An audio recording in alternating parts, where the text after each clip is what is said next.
우리 할렐루야 샬롬하고 축복합니다. 할렐루야 샬롬 샬롬 샬롬 샬롬 샬롬. 하나님 사랑합니다. 여러분 주 안에서 사랑합니다. 악을 선으로 바꾸시는 하나님 계시기 때문에 우리는 염려할 것도 없고 겁낼 것도 없고 오로지 하나님의 은혜만 붙들고 믿음으로 가면 하나님께서 기뻐하시고 상 주시리라고 믿습니다. 창세기 50장 15절에서 26절 말씀이죠.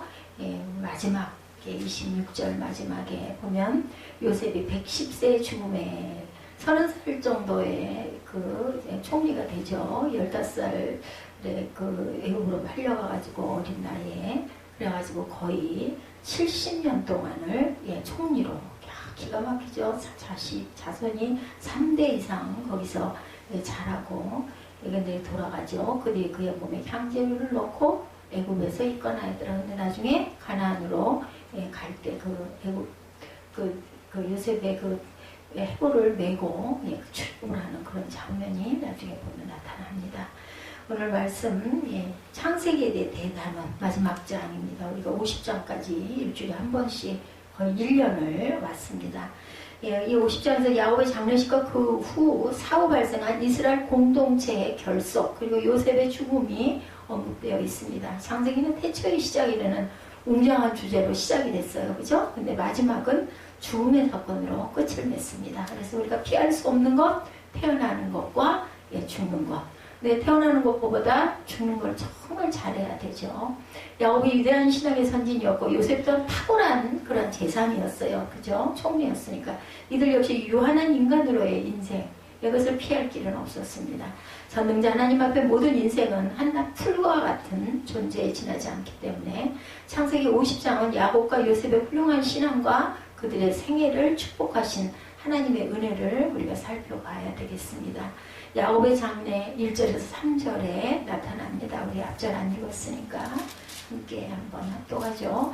요셉이 그의 아버지 얼굴에 부풀려 울며 입맞추고 그 수종들은 의원에게 명하여 아버지의 몸을 향으로 처리하게 하며 의원이 이스라엘에게 그대로 하되 40일이 걸렸으니 향으로 처리하는 데는 이 날수가 걸림이며 애국 사람들은 70일 동안 그를 위하여 곡하였더라.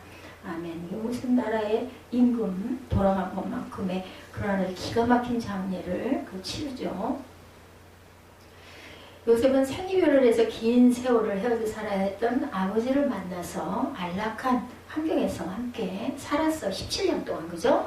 얼마 되지 않아 부친을 잃게 됩니다. 부친이 돌아가. 그래도 야곱에게는 이스라엘이죠. 이스라엘에게는 정말 이때가 가장 복된 시간이었다라고 증거합니다.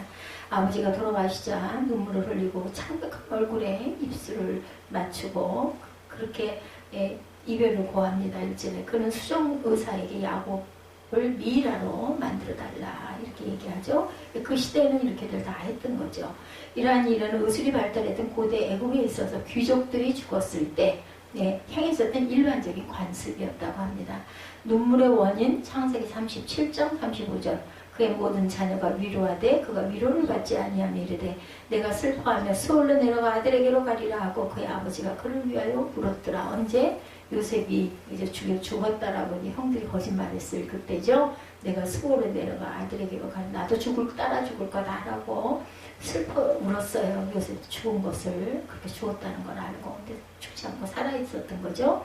향재료를 사용하는 부분이 창세기 50장 2절에 그 수정 오는 본문이죠. 수정들은 의원에게 명하여 아버지의 몸을 향으로 처리하기를 향을 처리를 하면은 미라가 되고 썩지가 않는 거죠. 의원이 이스라엘에게 그대로 했다. 아버지의 뜻을 존중합니다. 요셉은 당시 애굽의 풍속은 왕이 죽으면 70일 동안 애도했다. 그러니까 왕의 장례와 똑같이 해준 거예요. 오죽이나 하면 바로가 오죽이나 요셉을 신뢰했으면 이렇게 했겠습니까? 따라서 애굽인들이 70일간을 요셉과 함께 애도했다는 것은 야곱이 군주에 준하는 예우를 받았음을 우리가 알 수가 있습니다. 곡하는 기간이 지난 후에 요셉은 아버지의 유언에 따라 가나안 땅에 아버지를 장사할 수 있도록 배려해달라고 바로 궁에 고하죠. 4절 5절에 보면 곡하는 기한이 지남에 요셉이 바로의 궁에 말하여 이르되 내가 너에게 은혜를 입었으면 원하건대 바로의 귀에 아뢰기를 우리 아버지가 나로 맹세하게 하여 이르되 내가 죽거든 가나안 땅에 내가 파놓은 묘실에 나를 장사하라 하였나니 나로 올라가서 아버지를 장사하게 하소서 내가 다시 오리라 하였더니 바로가 이르되 그가 네게 시킨 맹세대로 올라가서 내 아버지를 장사하라. 이렇게 허락을 받습니다. 일일이. 7절에 요셉이 자기 아버지를 장사하러 올라가니 바로의 모든 신하와 바로 궁의 원로들과 애굽 땅의 모든 원로와 요셉의 온 집과 그의 형제들과 그의 아버지의 집이 그와 함께 올라가고 그들의 어린아이들과 양떼와 소떼만 고센 땅에 남겨졌으며 병거와 기병이 요셉을 따라 올라가니 그때가 심히 컸더라. 이렇게 대단한 장래의 행렬을 우리가 느낄 수가 있죠. 이에 바로는 요셉의 그 요청을 괜히 승낙했어요. 6절에서 8절 우리가 읽은 대로 맹세를 어기면 처벌을 받습니다. 역대하 15장 12, 13절에 증거합니다. 또 마음을 다하고 목숨을 다하여 조상들의 하나님 야훼를 찾기로 언약하고 이스라엘 하나님 야훼를 찾지 아니하는 자는 대선하며 막론하고 죽이는 것이 마땅하다 하고 역대하 15장 12, 13절 말씀이에요. 아들의 순종에 대해서 창세기 50장 5절, 오늘 5절이죠. 우리 아버지가 나를 맹세하게 하여 이르되 내가 죽거든 가나안 땅에 내가 파는 묘실에 나를 장사하라 하였나니 나로 올라가서 아버지를 장사하게 하소서 내가 다시 오리다 하라 하였더니 나를 장사하고 다시 돌아올 테니 내가 가서 가나안 땅에 아버지를 장사하고 오게 그렇게 허락을 해달라 그러죠. 그래서 야곱의 장례식이 이렇게 이루어집니다. 애굽 땅의 모든 장로들도 함께 따라갔어요. 신하 모든 궁의 장로들. 요셉은 아버지 야곱을 장사해 지내는 순간에 이르러 또다시 7일간을 애국을 합니다. 그러한 와중에도 요셉은 아버지의 유언을 잊지 않았죠. 즉 가나안으로의 언약에 입각해서 시체를 약속의 땅에 묻고자 한 것. 요셉을 비롯한 야곱의 아들들은 아버지의 명령을 쫓아 야곱의 시체를 마무리한 막벨라 밭굴에 장사하는 부분이 13절에 나오죠. 그들이 요단강 건너편 아닷 타작마당에 이르러 거기서 크게 울고 애통하며 7일 동안 울었다는 거죠. 7일 동안 애곡하였더니 그 땅 거민 가나안 백성들이 아닷 마당에 애통을 보고 이르되 이는 애굽 사람의 큰 애통이라 하였으므로 그 땅 이름을 아멜 미스라임이라 하였으니 곧 요단강 건너편이었더라. 야곱의 아들들이 아버지가 그들에게 명령한 대로 그를 위해 따라 행하여 그를 가나안 땅으로 메어다 마무리한 막벨라 밭 굴에 장사하였으니 이는 아브라함의 해쪽 속 에브론에게 밭과 함께 사서 매장지를 삼은 곳이었더라. 요셉이 아버지를 장사한 후에 자기 형제와 후삼공과 함께 애굽으로 돌아왔더라. 여기 요셉이 형들을 위로하는 부분이 형들이 이제 죽게 생겼어.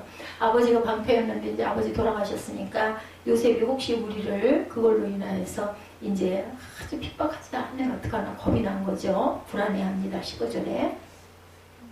요셉의 형제들이 그들의 아버지가 죽었음을 보고 말하되 요셉이 혹시 우리를 미워하여 우리가 그에게 행한 모든 악을 다 갚지는 아니할까 하고 요셉에게 말을 전하여 이르되 당신의 아버지가 돌아가시기 전에 명령하여 이르시기를 너희는 이같이 요셉에게 이르라 내 형들이 내게 악을 행하였을지라도 이제 바라건대 그들의 허물과 죄를 용서하라 하셨나니 당신 아버지 하나님의 종들인 우리 죄를 이제 용서하소서 하며 요셉이 그들이 그에게 하는 말을 들을 때 울었더라. 그의 형들이 또 친히 와서 요셉의 앞에 엎드려 이르되 우리는 당신의 종들이니이다. 요셉이 그들에게 이르되 두려워하지 마소서 내가 하나님을 대신하리까. 당신들은 나를 해하게 하였으나 하나님은 그것을 선으로 바꾸사 오늘과 같이 많은 백성의 생명을 구원하시려 하셨나니 당신들은 두려워하지 마소서 내가 당신들과 당신들의 자녀를 기리리라 하고 그들을 간곡한 말로 위로하였더라. 나타나죠. 요셉에게 나와 아버지의 뜻을 들먹여 자신의 허물과 죄를 용서해달라고 이렇게 빕니다. 17절에 다가오는 진노로 인하여서 히브리서 11장 7절에서는 믿음으로 노아는 아직 보이지 않는 일에 경고하심을 받아 경외함으로 방주를 준비하여 그 집을 구원하였으니 이로 말미암아 세상을 정죄하고 믿음을 따르는 의의 상속자가 되었느니라 이렇게 증거되어 있습니다. 요셉이 용서하죠. 17절에 보면 너희는 이같이 요셉에게 이르라 내 형들이 내게 악을 행하였을지라도 이제 바라건대 그들의 허물과 죄를 용서하라 하셨나니 당신 아버지 하나님의 종들은 우리 죄를 위해 용서하소서 하며 요셉이 그들이 그에게 하는 말을 들을 때 물었더라. 형들이 겁을 내는구나 안타깝구나 이런 마음이었겠죠. 용서를 바라는 형들의 심정을 위로하고 포근히 감싸주는 요셉의 그 자세는 인간의 죄 문제를 해결하고 위로하시는 그리스도의 계시라는 것이 그 같게도 나왔다. 20절 21절에 십과 문제를 하나님께 영광을 돌립니다. 창세기 50장 19절에 요셉이 그들에게 이르되 두려워하지 마소서 내가 하나님을 대신하리까. 어떻게 내가 그것을 형들을 벌어줍니까? 하나님의 권한입니다. 하나님의 섭리를 인정하죠. 20절에 당신들은 나를 헤아려 하였으나 하나님은 그것을 선으로 바꾸사 오늘과 같이 많은 백성의 생명을 구원하려 하셨습니다. 이렇게 증거합니다. 이렇게 우리는 증인된 삶을 증거함으로 살아내야 되죠. 그리고 형들을 위로하면서 하나님의 섭리를 찬양하는 부분이 10절에 백성의 생명을 구원하게 하셨으니 간곡한 말로 위로합니다. 요셉은 형제들이 자기를 헤아려 하였어도 하나님은 자신을 구하셨을 뿐만 아니라 만민의 생명까지도 구원하게 하셨다. 요셉은 형들에게 죄를 해결해 주었을 뿐만 아니라 그들의 자녀까지 내가 양육하겠다. 21절에 이렇게 너그러움을 보이죠. 이 어른이 아론이 모세의 강구에 민수기 12장 11절에 보면 아론이 이에 모세에게 이르되 슬프도다 내 주여 우리가 어리석은 말을 하여 죄를 지었으나 청컨대 그거를 우리에게 돌리지 마소서. 이런 강구가 있었어요. 모세도 그 백성들의 죄 짓는 그것들 때문에 중간에서 엄청난 중보를 한 것을 우리가 알 수가 있습니다. 하나님이 다 멸해버리려고 하다가 몇 번을 뜻을 돌이키시죠. 요셉의 말년과 죽음에 대해서 마지막 22절에서 26절에 나타나죠. 요셉이 장수했어요. 17세의 소년으로 애굽으로 팔려온 요셉은 모진 고난과 역경을 겪죠. 그리고 그것을 그럼에도 해치고 30세에 애굽의 총리, 17살 가서 13년 만에 총리가 됩니다. 파란만장한 세월을 고생을 하다가 결국은 그러니까 하나님의 방법은 그냥 어느 날 갑자기 뚝딱 얘 있다 이거는 아니에요. 그걸 통과해야 합니다. 통과하고 합격을 해야 되겠죠. 하나님을 경외하고 동행했던 요셉은 자손 3대를 보기까지 장수함으로 이전에 야곱으로부터 받은 축복을 체험합니다. 야곱이 축복해준 그대로 이루어지죠. 23절 4절에 보면 에브라임의 자손 3대를 보았으며 므낫세의 아들 마길의 아들들도 요셉의 스라에서 양육되었더라. 요셉이 그의 형제들에게 이르되 나는 죽을 것이나 하나님이 당신들을 돌보시고 당신들을 이 땅에서 인도하여 내사 아브라함과 이삭과 야곱에게 맹세하신 땅에 이르게 하시리라 하고 요셉이 또 이스라엘 자손에게 맹세시켜 이르기를 하나님이 반드시 당신들을 돌보시리니 당신들은 여기서 내 해골을 메고 올라가겠다 하였더라. 요셉이 110세의 죽음에 그들이 그의 몸에 향재료를 넣고 애굽에서 입관하였더라. 야곱도 요셉도 똑같이 그렇게 입관을 했습니다. 의인 요셉은 죽음을 앞두고 슬픈 빛이나 두려운 표정을 드러내지 않죠. 오히려 하나님의 언약을 기억하고 하나님의 품으로 돌아가고자 하는 믿음 가운데 또한 예언까지 하면서 죽음을 준비하는 걸 우리가 볼 수가 있습니다. 자신의 죽음이 임박한 것을 알고 형제들에게 나는 죽으나 하나님이 너희를 권고하신다. 24절에 보면 그렇게 말씀하죠. 맹세하신 땅에 우리를 이르게 하리라 하고 요셉이 이스라엘 자손에게 맹세를 시키죠. 반드시 당신들을 보시니 당신들은 여기서는 해골을 메고 올라가겠다. 그렇게 될 것이다. 그러니 그때 나를 꼭 메고 올라가라 라고 요구합니다. 장차 출애굽을 하게 되면 반드시 해골이라도 그곳으로 이장을 해달라고 맹세시키죠. 요셉은 애굽에서 110세까지 이렇게 살고 죽습니다. 하나님의 섭리와 하나님의 인도하심을 바라보며 언제나 감사하는 삶을 요셉이 살아낸 것을 우리가 보았지요. 지금까지 시련 속에 신앙을 지켰어요. 창세기 39장 23절에 간수장은 그의 손에 맡긴 것을 무엇이든지 살펴보지 아니하였으니 이는 야훼께서 요셉과 함께 하심이다. 중요한 것 하나님이 나와 함께 하시면 능치 못함이 없는 줄 믿습니다. 야훼께서를 범사에 형통하게 하셨더라. 말씀에 그렇게 되어 있습니다. 창세기 39장 23절에 야훼께서 요셉과 함께 하심이라 야훼께서 그를 범사에 형통하게 하셨더라. 110세에 죽습니다. 26절이죠. 요셉이 210세에 죽음에 그들이 그의 몸에 향재료를 넣고 애굽에서 입관하는 미라를 만든 거죠. 야곱이 죽고 장례를 마친 후에 두려워하는 형들을 진정으로 용서하고 위로하는 요셉의 믿음을 통해서 우리는 많은 것을 깨달아야 되겠죠. 그는 신앙의 거목답게 죽음의 순간까지 하나님과 동행하는 삶을 살았습니다. 오늘 시대를 살아간 저와 여러분도 요셉의 신앙을 본받아 하나님께 영광을, 사람들에게 은혜를, 후손들에게는 복을 돌려주는 은총이 있어야 할 줄 믿습니다. 요셉이 혹시 우리를 미워하여 하고 염려했던 형들에게 이렇게 너그러운 사랑을 보여주고 오히려 자녀들까지 돌보는 그런 은혜, 그 사랑, 그래서 우리가 본받아야 되겠죠. 죄라는 것이 엄청 무서워요. 그죠? 그래서 우리가 두려워합니다. 아버지의 장례식을 마치자 요셉의 형들은 두려움에 떨기 시작합니다. 과거에 요셉을 미워하고 애굽의 노예로 팔았던 죄 때문에 15절에 나오죠. 요셉의 형제들이 그 아비가 죽었음을 보고 말하되 요셉이 혹시 우리를 미워하여 우리가 그에게 행한 모든 악을 다 갚지는 아니할까 하고 세월이 얼마나 흘렀어요. 엄청 흘렀죠. 형제들이 요셉을 애굽에 팔고 총리가 돼서 요셉을 만난 지 22년이 되었어요. 예, 그 이후에 애굽에서 또한 17년을 살았어요. 그럼 39년이죠. 40년 동안. 그 세월이 흘렀는데 형들은 좀처럼 그 죄의식을 비워버리지를 못하고 벗어나지를 못하고 두려워하고 전전긍긍하고 있었다. 그래서 옛말에 매를 맞은 사람은 다리를 뻗고 자고 때린 사람은 그저 염치리고 잔다는 말처럼 마음에 두려움이 그 염려가 있었던 거죠. 이미 45장에서 요셉은 처음 형제들을 만났을 때 그들을 용서했어요. 당신들이 나를 요셉 팔았으므로 근심하고 한탄하지 말라고 얘기했죠. 하나님의 생명을 구원하시려고 나를 당신들 앞에 보내셨나이다. 당신들이 나서 이곳에 팔았다고 해서 근심하지 마소서, 한탄하지 마소서. 하나님의 생명을 구원하시려고 나를 당신들보다 먼저 보내셨나이다. 깨달은 거예요. 그렇지만 형제들은 완전히 용서를 받았다고 생각하지 않고 늘 마음에 그 주머니를 매달고 있었던 거죠. 요셉의 아버지 야곱 때문에 참고 있었을 뿐 이제 돌아가시고 나면 이제 우리는 죽었구나, 이 두려움이 있었다는 거죠.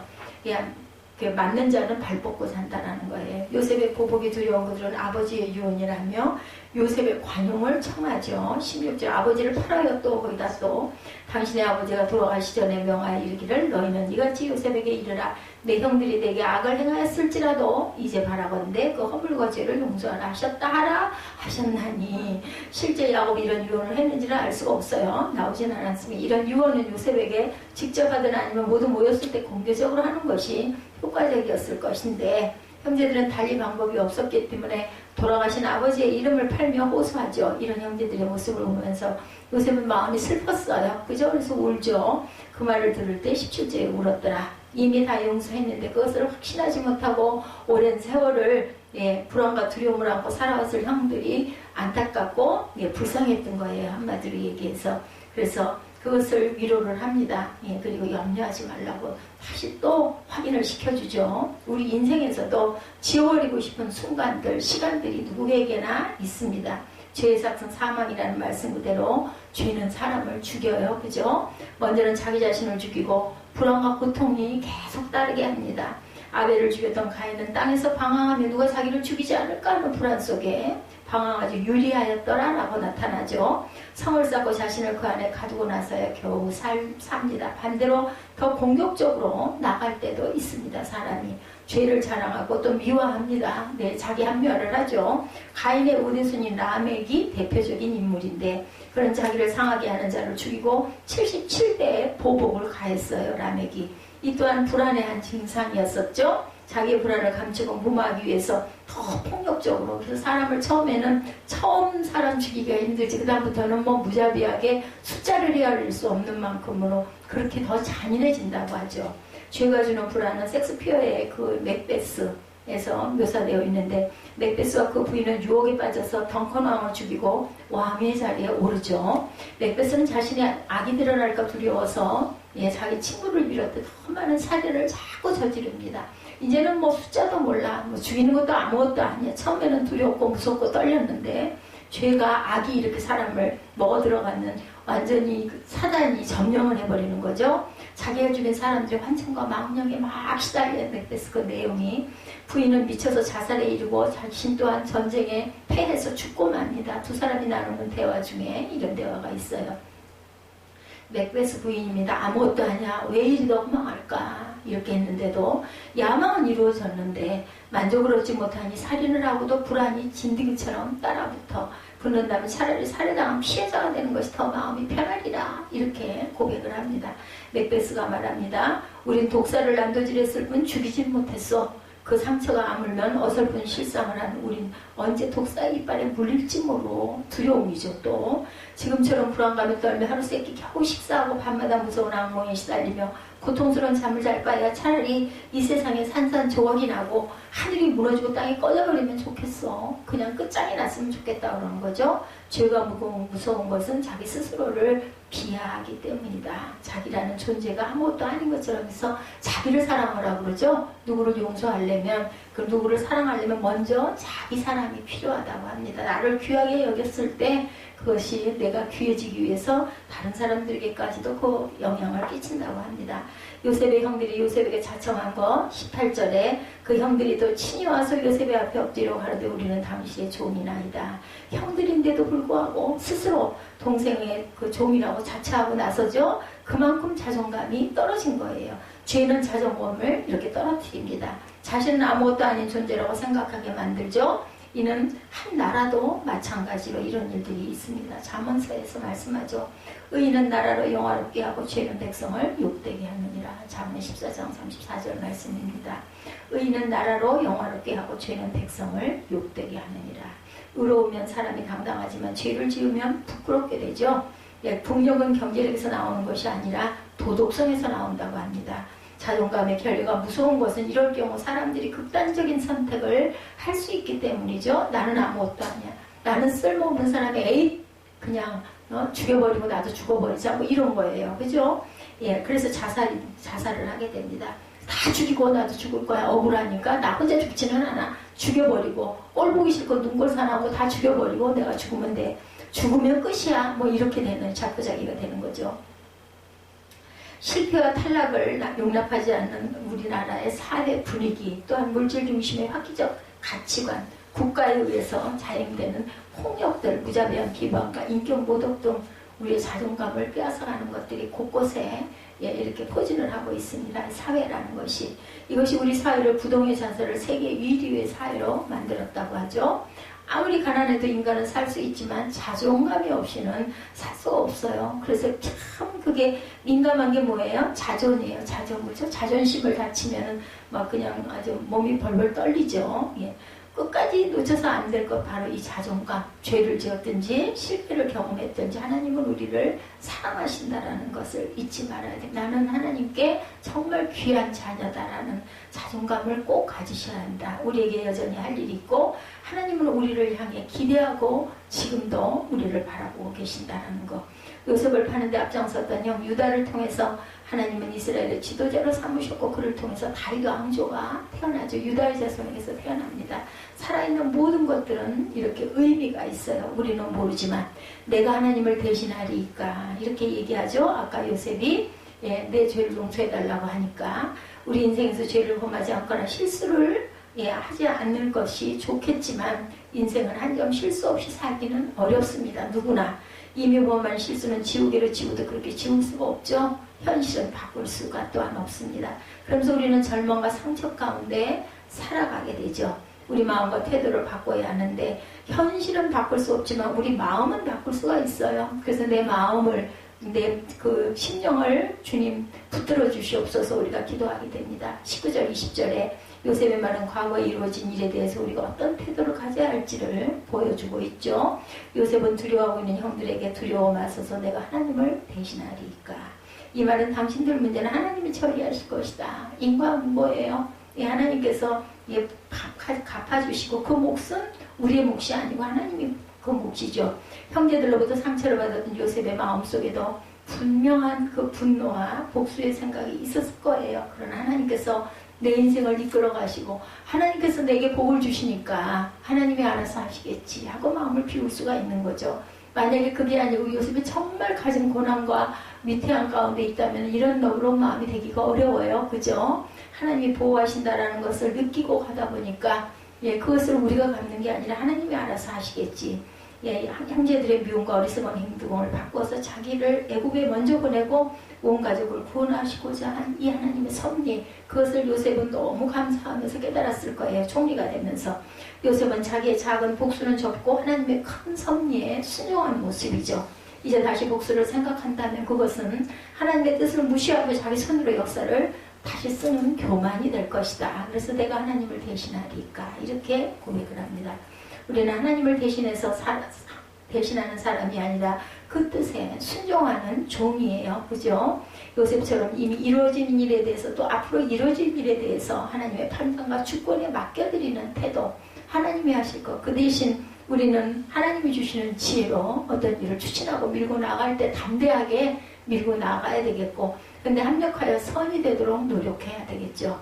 먼저는 이미 이루어진 일에 대해서죠. 우리의 생각이나 원하는 대로 일이 이루어지지 않는다고 해서 실망하거나 분노하지 말아야 되고, 일이 그렇게 되었다면 어떤 하나님의 다른 뜻이 있을 것이다 라는 것을 우리는 또한 기도해야 됩니다. 그래서 어떤 일이든 먼저 입으로 말을 할 게 아니라 기도 먼저 해야 한다라는 것. 그 뜻이 무엇인지를 이해하고 그것을 순종하는 것이 절대 필요합니다. 그것이 바로 비록 나에게 마이너스가 되고 그저 좀 손실이 온다 할지라도, 손해나는 어떤 것이다 할지라도, 또한 나에게 아픈 상처로 내게 다가온다 할지라도 그것을 우리가 항상 하나님께 기도할 줄 알고 거기서 하나님의 뜻을 구할 줄 알아야 되겠다. 어떤 분이 강남의 노른자의 땅을 가지고 있었다고 그러죠. 제가 어저께도 잠깐 들은 것 같은데 그거하고는 좀 다르지만 어쨌든 이 창세기 50장은 한 2주인가 3주 전에 만들어놨던 본문이기 때문에 그건 관계가 없는데 오늘도 또 눈에 계속 보이는 건 그런 것만 보이네요. 대대로 농사를 짓고 살던 곳이었어요. 그래서 어제 그 얘기했죠. 강남에 땅 한 평 갖고 있었다가 안 팔고 냅뒀더니 그것으로 엄청난 졸부가 됐다. 그죠? 강남의 개발붐이 일면서 땅값이 천정부지로 솟았다고 그래요. 그건 수백억 대가 되었던 거. 한 평은 아니었겠죠. 물론 이분은. 근데 그 땅을 노리고 사기꾼들이 붙어가지고 결국 그 땅을 빼앗기고 말았어요. 이분이요. 기가 막히죠. 대법원까지 갔는데 결국은 패소했다고 합니다. 얼마나 억울했겠어요. 이것 때문에 병이 났어. 화병이 들고 30년이 넘었는데도 가방에는 소송 서류를 들고 사람들을 만나면 그걸 하면 안 풀리니까. 그래서 우리가 어떤 문제에 다가오면요. 이 문제를 끝까지 해부해가지고 완전하게 다 보고 그 귀찮죠. 까짓 거 그냥 아유 말아버려 귀찮아 머리 아파 이렇게 할 건 아니라는 거예요. 하고 이거는 어쩔 수 없다 이러면 그때는 그냥 그러면 나중에 한이 안 남죠. 이분의 나머지 인성은 이것에 매어서 끝장이 나고 말았다고 합니다. 아니 저 같아도 정말 기가 막힐 것 같아. 가방을 들고 다니면서 만나는 사람마다 붙잡고 30년 동안을 그러고 다녔으니 이분의 인생이 어떻게 됐겠어요. 차라리 그 땅이 돈이 안 됐으면 괜찮았을까. 아무렇지도 않았을 건데 안 되면 받아들여야 되는 거예요. 억울하더라도. 이 때문에 자기 나머지 인생도 완전히 망가져버린 거죠. 이럴 경우 하나님의 뜻이 어디 있는지 우리가 알 수가 없는 거죠. 그러나 돌이킬 수 없는 선까지 벌어진 이상 우리는 그것을 하나님의 결정으로 받아들일 줄도 알아야 됩니다.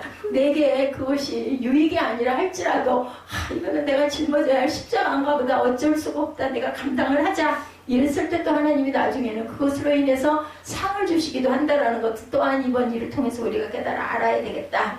막힌 곳만 붙잡고 있으면 새로 열린 출구가 볼 수가 없어요. 그죠? 우리가 새로 열린 출구에서 최선을 다하면 언젠가는 앞서 막혔던 문에 대한 해답도 또한 얻게 됩니다.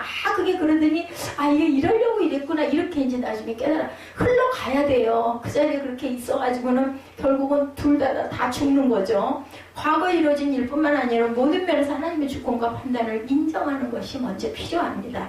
자신이 하나님의 자리에 앉지 않아야 돼요. 내가 하나님이 돼가지고 내가 원하는 대로 이렇게 탁 돼서 이렇게 탁 돼가지고 너무 쉽게 탁 돼버리면 얼마나 좋겠어. 이런 생각을 하지 말아야 되겠다. 세상 법정의 판단이 다가 아니죠. 세상의 정의는 정말 온전하다고 볼 수는 없습니다. 유전무죄, 유전유죄라는 말이 나올 정도로 강자에게 쉽게 굽는 것이 세상의 판단. 그래서 우리가 힘이 있어야 되죠. 우리에게는 하나님의 판단이 기다리고 있고 하나님의 판단만이 옳다라는 거 빽이 있잖아요. 든든한 하나님 아버지 아주 부자, 온 세상을 다 갖고 계시는 부자 아버지가 계십니다.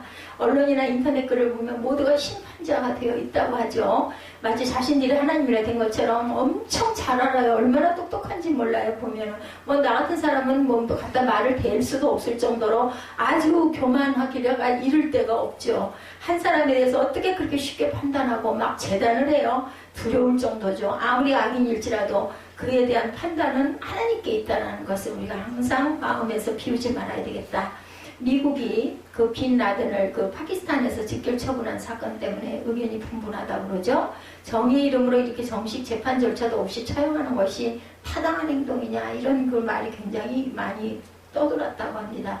5,000명의 목숨을 살상한 테러범이었다면서요. 그렇게 해도 무방하다고 주장하죠. 5,000명을 죽였는데 그 사람 하나 가는 거. 그렇다면 아무런 증거도 없이 이라크와 아프가니스탄을 상대로 전쟁을 일으켜서 수십만 명의 민간인의 목숨을 앗아간 그러한 또한 대통령도 있고, 또한 네오콘들의 그 행동에 대해서 어떤 판단이 있어야 되지 않겠느냐, 따지고 가다 보면 뭐 그것만이 죄냐, 이런 목소리가 많죠. 이처럼 인간의 판단은 완벽할 수가 없다는 거죠. 그래서 우리는 판단을 내릴 때 삼가하고 조심해야 되겠다. 결국 하나님의 판단에 맡길 수밖에 없는 것은 인간의 연약함 때문입니다. 유다서에서 재밌는 말씀이 있어요. 유다서 1장 9절에 보면은요, 천사장 미가엘이 모세의 시체에 대하여 마귀와 다투어 변론할 때 감히 회방하는 판결을 쓰지 못하고 다만 말하되 주께서 너를 꾸짖으시기를 원하노라 하거늘, 이렇게 말합니다. 마귀는 악 자체이고 멸해야 될 세력이에요. 그러니 선의 수호자인 천사, 그것도 천사장이면 마귀를 정죄하는 판단을 내릴 수도 있겠지만, 그런데도 불구하고 천사장 미가엘은 마귀를 정죄하지 못하고 하나님이 너를 꾸짖기를 바라노라 라고 얘기했다는 거죠. 판결은 하나님께 맡긴다는 거. 우리는 당연히 천사보다 뛰어나다 하지만 하나님보다 못하죠. 이런 점에서 다윗의 태도를 우리가 본받아야 되겠다. 다윗은 사울을 2번이나 죽일 수 있는 기회가 있었다고 그러죠. 자신의 손으로 심판하지 않았어요. 그 동굴로 들어오면은 안에서 어두운 데서 보면 밝은 데서 들어온 사람은 안 보이지만 훤히 보이잖아요.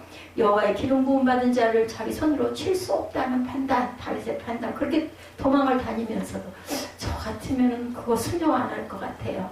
그냥 가만히 가끔만 갖다 대고 있으면은 안 보여갖고 오다가 거기에 꼭 찔려갖고 죽지 않겠냐고. 왜냐면 내가 너무 두렵잖아요. 그러면 그거 정말 이제는 절호의 기회인데 왜 그거를 오기만 뱄을까? 또 쫓겨다닐 텐데. 그러니까 손 안 대고 코 푸는 거잖아. 나는 다 보이는데 상대방은 못 보니까 가만히 갖다 있으면 거기로 다가와가지고 찔리면 죽을 거 아니냐고.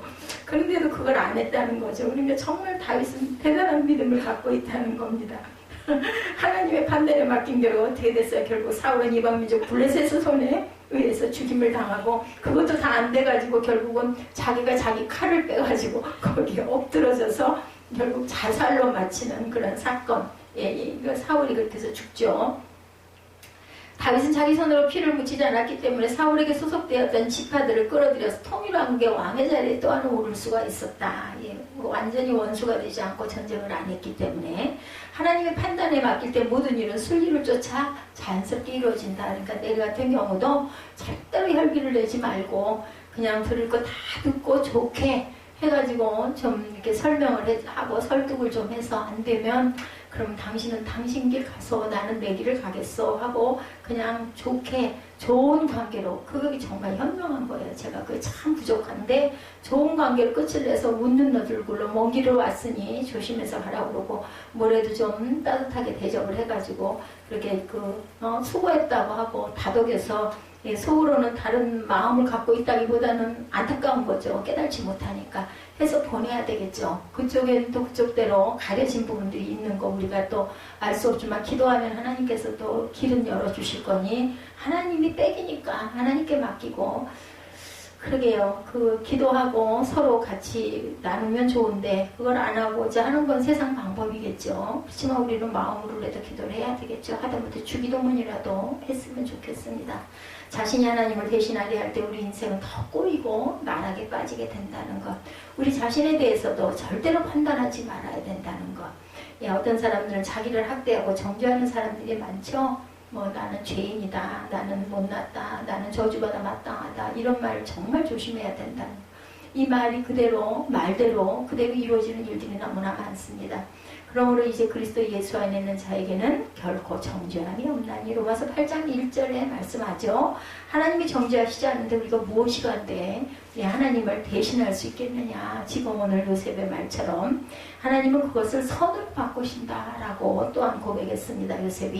요셉의 경우를 보면 하나님께서 어떻게 일을 처리해 가시는지를 알 수가 있죠. 사람들이 범한 악과 실수를 바꿔 선으로 만들어 가시는 것은 하나님의 역사다. 20절이죠. 오늘 보면 당신들을 나를 헤아려 하였으나 하나님은 그것을 선으로 바꾸사 오늘과 같이 만민의 생명을 구원하게 하시라 하셨나니, 요셉의 형제들은 요셉을 미워하여 애굽의 노예로 파는 악의 실수를 저질렀어요. 악을 저질렀습니다. 그러나 하나님은 그 악을 바꿔서 이스라엘의 애굽에 있는 만민의 생명을 구원하는 그런 도구로 요셉을 사용하시죠. 이것이 하나님께서 일하시는 방법이다.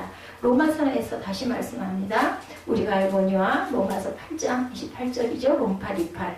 하나님을 사랑하는 자 곧 그때로 부르심을 입은 자들에게는 모든 것이 합력하여 선을 이루느니라. 하나님이 부르신 자들은 합력하여 선을 이룰 수밖에 없다는 거예요. 그래서 우리가 절대로 잊지 말아야 되겠고, 우리가 뭐 누가 뭐 달랬어요? 누가 뭐 날짜를 손꼽아서 기다렸어요? 돌아가시기를 기다렸어요? 아니었잖아요. 근데도 그것은 분명한 사실이기 때문에 우리에게 그 몫은 반드시 돌아올 수밖에 없다. 그럼 어떡할 거예요? 자기들이 타협하지 않으면 더 좋은 거죠. 뭐 당장 좀 우리가 좀 어렵다 하더라도 소망이 생겼잖아요. 예, 이제 진짜로 부자가 됐네. 하나님이 부자를 만들어 주셨네. 10년 세월 하나님이 그냥 그 예배를 받으시고 헌금을 받으시고 그냥 내버려 두시지는 않았네. 우리가 이 마음의 감동이 뭐 믿지 않는 사람이 뭐 아유 뭐 진짜 이걸 땡 잡았네, 운이 좋았네 라고 생각할지 모르지만 그거는 내 것이 아닌 거예요. 하나님이 알아서 하실 일이고 우리가 억지를 쓴다고 될 일도 아닌 거죠.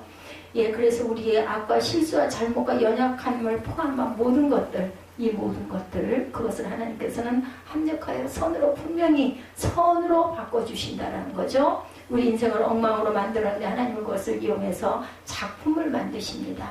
이란의 테헤란에 있는 왕궁은 모자이크 장식으로 유명하다고 하네요. 그 입구부터 번쩍이는 유리로 덮여 있어 눈이 부시고 둥근 천정 벽 기둥에는 다이아몬드가 박혀있는 것 같은 착각을 일으킬 정도로 아주 아름답게 반짝인다고 그래요.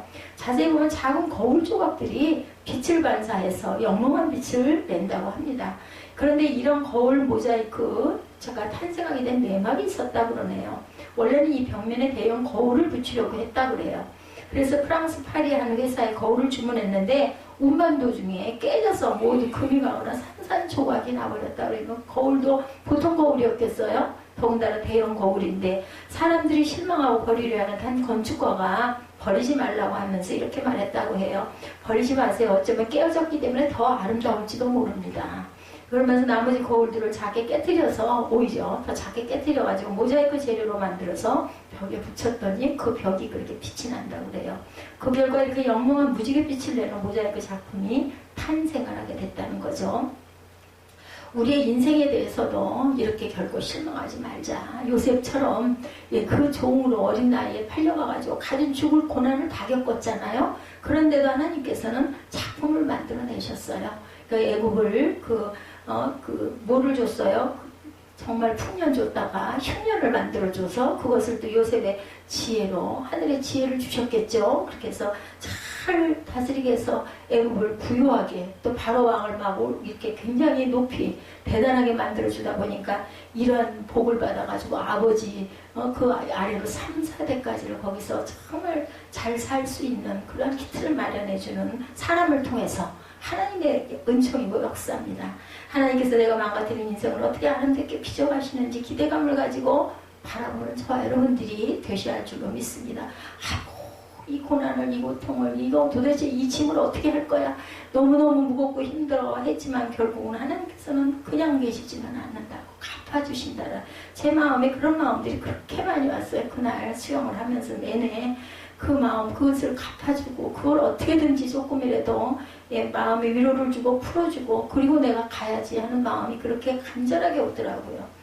이렇게 내가 망가뜨린 인생을 다시 빚어가지고 아름답게 하나님께서는 분명하게 갚아주신다는 우리의 필요를 아시기 때문에 믿음은 하나님이 이런 선한 역사를 바라보는 눈, 그것이 올바른 눈이 바로 믿음의 눈입니다. 아까 그 모자이크 조각가는 그 눈을 가졌던 거죠. 이걸 버리는 것보다는 이렇게 해서 만들면 아름다운 작품이 될 수 있다라는 능력 있는 그런 조각가이기도 했지만 생각을 이렇게 그 잘못된 것에 대해서 깨진 것에 대해서 막 화를 내고 다시 가져오라고 그러고 고통을 치고 한 게 아니라 그것으로 다시 아름답게 빚어 만들 줄 아는 요셉 때는 오늘 말씀에서 마지막 죽음을 맞고 있지만 그의 눈은 또한 먼 미래까지도 내다보고 예언을 선포하고 끝까지 죽을 때까지 예언을 선포하죠. 기근 때문에 애굽 땅에 피난왔지만 이곳을 큰 민족을 이룰 것을 또한 바라봅니다.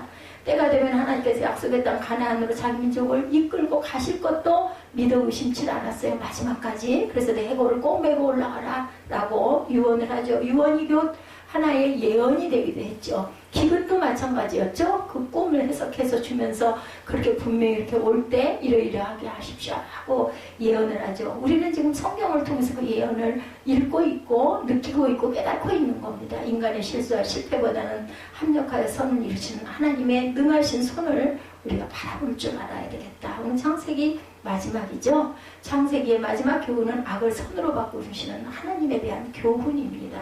오늘 창세기는 인간의 불행을 가져준 타락의 사건과 죄의 역사를 언급하면서 시작되었죠. 창조는 순간이었고 너무나 행복은 짧았어요. 하나님이 다 후회하셨죠. 공연히 내가 이 세상을 만들고 사람을 만들었다라고 후회하시게 됐어요. 선악과를 따먹죠. 그리고 죽음이 옵니다. 인간사의 살인과 폭력과 무질서가 끊이지 않게 돼요. 그 선악과를 떠먹는 바람에 홍수로 인한 심판에도 불구하고 인간의 악과 교만은 없어지질 않습니다. 그렇다면 인간의 창조와 역사는 비극일까? 실패일까? 그죠? 하나님의 놀라운 손실은 바로 여기서부터 발휘되기 시작했다. 실패한 지점부터 발휘가 되죠. 하나님은 우리의 악과 실수를 이용해서 멋진 작품을 만들어 가십니다. 아까 모자이크 그 작가처럼 인간과 하나님 사이에 가까워진 것은 다름 아닌 우리의 죄 때문에 더 가까워졌다는 거죠. 문제 속에서 우리가 하나님을 만나게 돼요. 문제가 하나도 없으면 솔직히 그렇게 간절하게 기도하는 마음이 되질 않죠.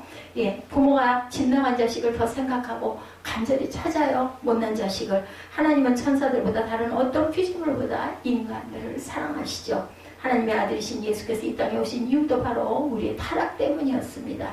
우리의 죄가 없었다면 어찌 이런 영광스러운 은혜를 입을 수가 있었겠는가. 예수께서 우리를 위하여 새하늘과 새 땅을 준비해 두고 계십니다. 그것을 우리는 신라곤이다 이렇게 부르죠. 잃어버렸던 낙원 에덴 동산을 다시 회복했기 때문에 신라곤 복락원이라고 부릅니다. 그래서 보니까는 그 낙골당 거기에 보니까 뭐 신라곤이라고 써놓지 않고 쉴라곤 이렇게 써놨더라고요. 보니까 그러나 우리가 들어가게 될 천국은 아담과 하와가 살았던 그 에덴 동산과는 비교할 수 정도로 할 수 없는 아름다움이 있다고 그러죠. 신라곤의 실제 더 아름다워서가 아니라 우리 마음과 태도가 달라졌기 때문에 경험이 다르기 때문에 더 아름다운 우리의 고향, 우리의 본향이 우리를 기다리고 준비하고 있다는 거. 아담과 하와는 아무 생각 없이 낙원을 선물 받아서 감사를 몰랐어요. 그러나 우리는 인생의 고통과 눈물을 경험했지 않습니까? 이별과 죽음도 경험합니다. 누구나 경험하죠. 그럴 자격이 없는 자에게 천국이 우리에게 주어졌습니다. 그러기에 감사할 수가 있죠. 감격이 있고 기쁨이 있고 환희가 있습니다. 하나님은 인간의 타락과 죄의 역사를 이용해서 더 아름다운 작품을 지금도 만들어 가고 계시죠. 사람을 통해서, 역사를 통해서, 자연을 통해서 만들어 가십니다. 인류 역사에서 우리가 희망을 찾는 이유가 바로 여기에 있죠. 인간의 능력이나 선함이 아니라 우리는 하나님의 선하심과 성실하심에서 희망을 봅니다. 우리 인생에는 여전히 고통이 있고 우리가 이해할 수 없는 사건들이 있어요. 그러나 우리는 합력하여 선을 이루시는 하나님을 바라보고 악을 선으로 바꾸시는 하나님을 바라봅니다. 우리 실수를 이용하여 멋진 작품을 만드시는 하나님을 우리가 보게 됩니다. 이게 바로 영의 눈이 뜨였을 때, 영의 귀가 열렸을 때, 마음밭이 하나님으로 우리가 가득 차 있을 때 우리 눈은, 우리 귀는, 우리의 마음은 더욱더 밝아지죠. 그리고 더욱더 세밀한 음성까지도 듣게 됩니다. 창세기를 비롯해서 오늘날도 반복되고 있는 우리의 죄와 실수에 대한 해답을 합력하여 선을 이루어 가시는 하나님의 모습에서 오늘 창세기 50장을 통해서 우리가 다시 한번 재발견하는 귀한 은혜가 있으시기를 주님의 이름으로 축복합니다. 우리 결단하시고 기도하는 시간 갖도록 하죠.